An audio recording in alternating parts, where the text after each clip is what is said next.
Okay, Cobra Kai, Season 6, Episode 3. Full spoilers for this episode.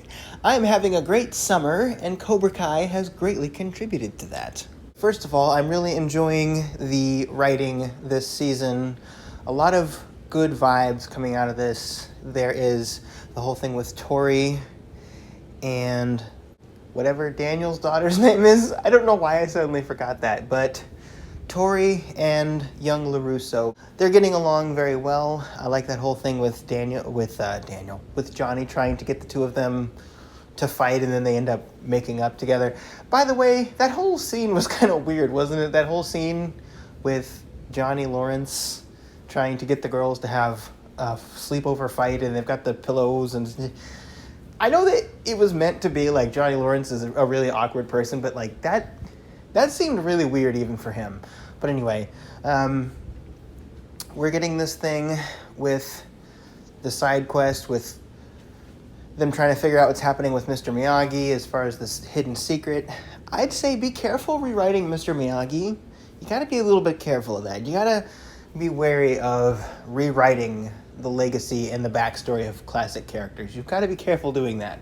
I really hope this is a thing that Silver planted in order to kind of throw Daniel off, because earlier in the episode we had sort of the misdirect with the package getting there, and it was ticking, and it's the gender reveal thing, and maybe that was a little foreshadowing clue that maybe what Silver actually did in that episode was plant this thing there under Mr. Miyagi's bed, and it changed his whole backstory, and he lied to Daniel his whole life. I really hope that's what it is, because I can understand them rewriting Mr. Miyagi's story to incorporate something, but it just seems very, I don't know, it seems very interesting that they would have gone back and rewritten something with Mr. Miyagi not really being from Okinawa, especially with retconning superheroes to change their backstories or have them not be as heroic or give them flaws they didn't have before. This seems like it's something that would be received very poorly, so I wouldn't suspect that they actually are doing this. I think probably it's something that Silver set up, and that's what this is all about. I would think that this is all faked, because let's face it, Silver does this kind of thing, right? I would think that, and it's my prediction that Silver is going to shown to be out of prison or out of wherever, on parole or something at the end of this 5-episode stint that we're going to get. So I think that's probably where we're going there. So we'll see. I know the stuff's already written. The season's probably all filmed. If not all filmed, it's probably almost all the way filmed. Just be careful messing with the legacy of classic characters. That's something they've so far not done with Mr. Miyagi. Is just changing something about his backstory. He's not really from Okinawa. Just be careful doing that. Because you're basically touching the Holy Grail there. You're tampering with the main protagonist force of the show. Just be wary of that. Be careful. And if you're going to do that, show that he had a really good reason to do it and had a really good reason not to tell Daniel. Even that, I think, is kind of unnecessary and maybe even a little bit foolish to do. So just be careful with that. What else? There was something else. Oh, yeah. The whole thing with Kreese. I like the parallel between the two two dojos, where you're showing that whereas Miyagi-Do is achieving unity through connectedness, Kreese is trying to push unity through division and rising to the top and letting the cards fall where they may and setting people against each other. It's very interesting that him and Johnny are both trying to do this. Johnny, though, he just fails at it. He isn't able to make them fight with the way of the fist anymore. That's just not his style, even though he tries. He's so lame at it. He's just not the manipulative piece of work that Kreese is. He's just not that guy. He's not the lowlife that Kreese is, where he can twist the knife and make his own students fight each other. He's just not really like that. he wanted them to fight and still fight in a friendly way, and it just doesn't really work itself out like that. So it's interesting to see that parallel and that sort of dichotomy between the two of them, and their different styles of coaching. And I think they're still a little bit inconsistent with Chosen sometimes being like this voice of reason for Miyagi-Do, and then half the time also being really confrontational, going and taking that guy and putting the arm behind his back. Again, I talked about this last episode with him not showing many consequences. Like, yeah, he was taping up that guy's ribs, but like one of the students that were in the class with the lady teaching him, the Kim lady, like, he just kicked one of the other kids just in the back of the head very painfully. It's like, that's probably a concussion. Like, that's not just you get up from that, you rest all night, you're a little sore, but you get up the next day. It's not that kind of injury a lot of the time. So that's one of those things about this show that I don't necessarily like. I mean, look, I understand it's a fighting show. I don't feel like there should be a thing where there's a quota of fights. I don't feel like there should have to be a fight every episode for it to be Cobra Kai. I think we're in season 6, we're in the final season now. It's fine if maybe for 1 or 2 episodes they don't have a fight. I think that's okay. I don't mind that, because they can do clever things like have John Kreese get into a fight inside of his head. That's something they did last episode. They didn't need another additional fight in that episode. They already had a fight.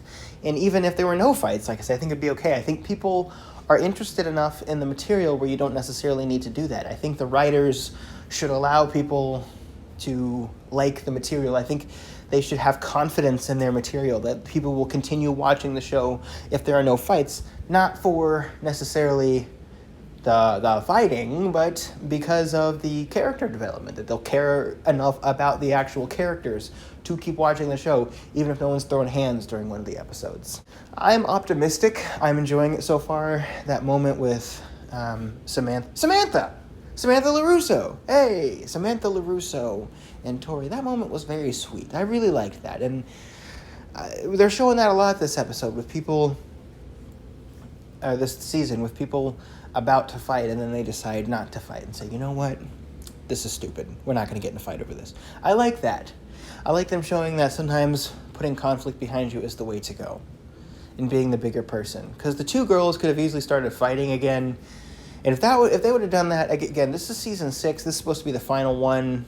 I would have been over it. And I like that they're not having Daniel and Johnny fight anymore. I like that they're kind of friends now. Yes, like, Johnny's still Johnny, Daniel's still Daniel. And their personalities are still going to be opposed to what they want to do for one another sometimes. Like, the two of them are going to be opposed sometimes. And that's fine. You can have friends and not always agree with your friends. I've got friends that I don't always agree with, and our personalities can clash sometimes. We're still pals, though. And I like that Johnny and Daniel are doing that. I really, really, really didn't want to see the fighting anymore, because it was getting really, really, really old. So let's not bring that back again. Let's have them actually working together. And the scene at the beginning where the package explodes, and they're both covered in pink, and Johnny is covered in a little bit of pink, but Daniel is covered in like the most of it, and everyone's laughing. Like, that's a really good scene. There should be more stuff like that. It doesn't require them to be in the 80s sitcom where someone throws their hat up and then they all jump and there's a freeze frame and they're all smiling. Like, it doesn't require that, but at the same time, it seems very believable because they're all laughing about how funny that situation is. They're friends now, you know. Him, Chosen, and Johnny, they're all friends. So good. I don't know if we're going to get Mike Barnes back. I kind of doubt it.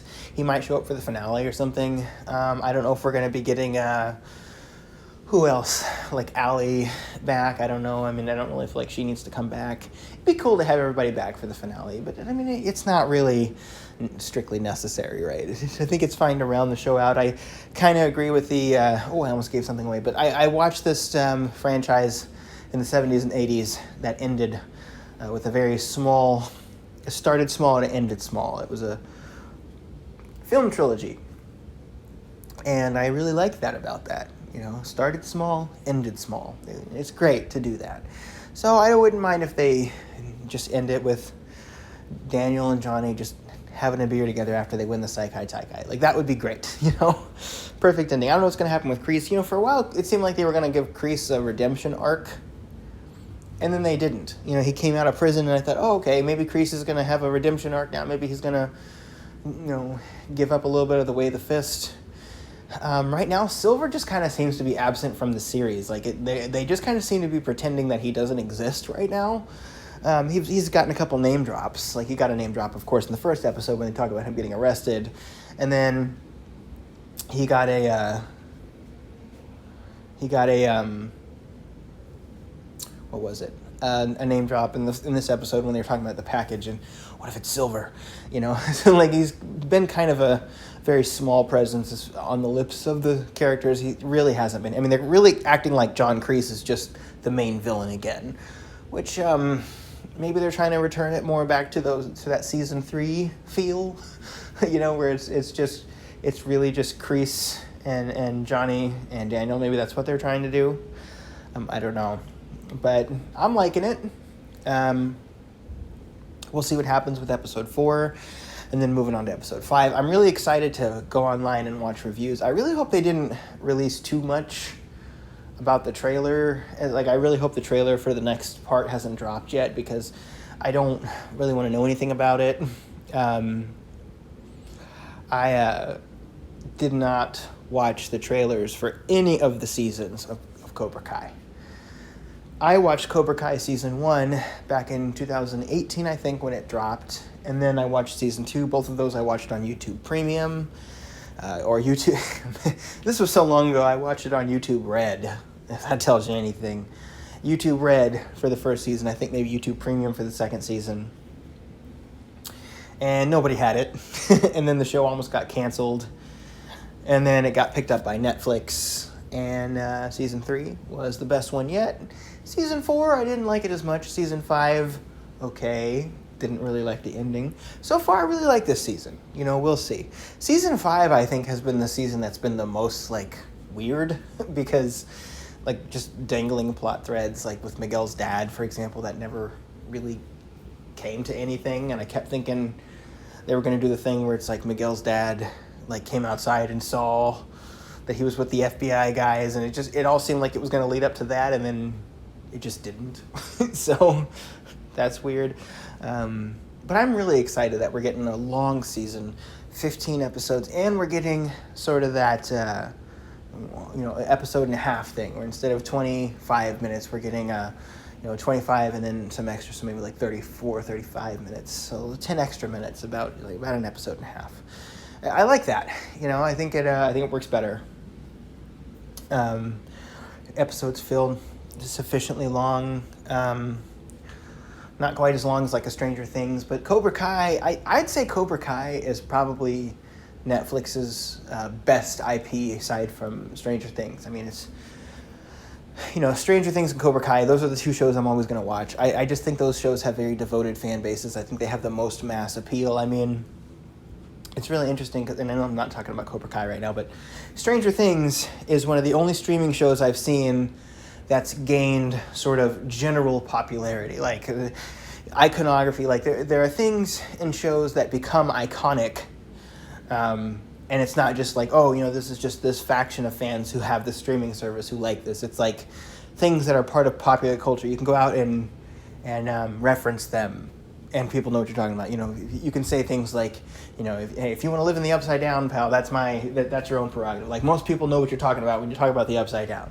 Right, and with Cobra Kai, I don't know how many people watch it. I mean, not as many people watch Cobra Kai, honestly. But I have the people that I know that do watch it. They tend to really like it. I mean, they you can go out in the wild and if you wear a Cobra Kai shirt, I've had people out in the wild, especially at work. I used to wear a Cobra Kai shirt at work, which was weird because Cobra Kai has very the way of the fist and stuff. I'm sitting there working, have a shirt on that says "Strike First, Strike Hard, No Mercy." But I had a coworker of mine talk about the show. We had a customer in the store approach me about my Cobra Kai shirt. People tend to like Cobra Kai a lot, and I really hope that now the show's finishing. And by the way, one thing I'm really happy about is that the show is getting an actual ending, because I think it is time. It feels like it's time, Season 5, I think maybe they should have wrapped it up there, but they introduced this whole Saikai Taikai thing, so it's fine that they did that. I mean, 15 episodes feels like the right length to wrap this up. It feels like they've got enough time to really write conclusions for all these things. I'm glad it's not just a 10-episode season. I'm glad they're getting that extra writing time where things don't have to be rushed, and they've got 5 times like like an extra 2.5 to 3 hours to wrap everything up in the season, which is great. That's like another episode of Stranger Things season 4, basically. But it's really quite nice. I'm glad that the show's getting a chance to wrap itself up with dignity and finish strong, as opposed to just continuing on and on and on, or worst case scenario, just actually getting canceled. This show, I think, has a lot of great iconography. It's really great. Just please be careful with messing with the legacy of Mr. Miyagi. Like, that's the one thing that the show has done where I've thought, okay, if I don't like this, it's fine. I'll just ignore. That's the one thing, is retconning. I don't know what it is with the modern writers. Just please be careful with the retconning. I've seen so many franchises that went back and retconned something they really should not have retconned. In fact, you know what? If I was writing, if I was a company head, I might just put my foot down and say, okay, no retcons, no retconning. Okay, the events after the film, you can write whatever you want. No retconning. Okay, so at least if people don't like the timeline from this point on, they can at least just focus on the parts that they did like and not think about what came afterwards. But retconning is like, no, everything you knew is a lie. No, we need to stop doing that.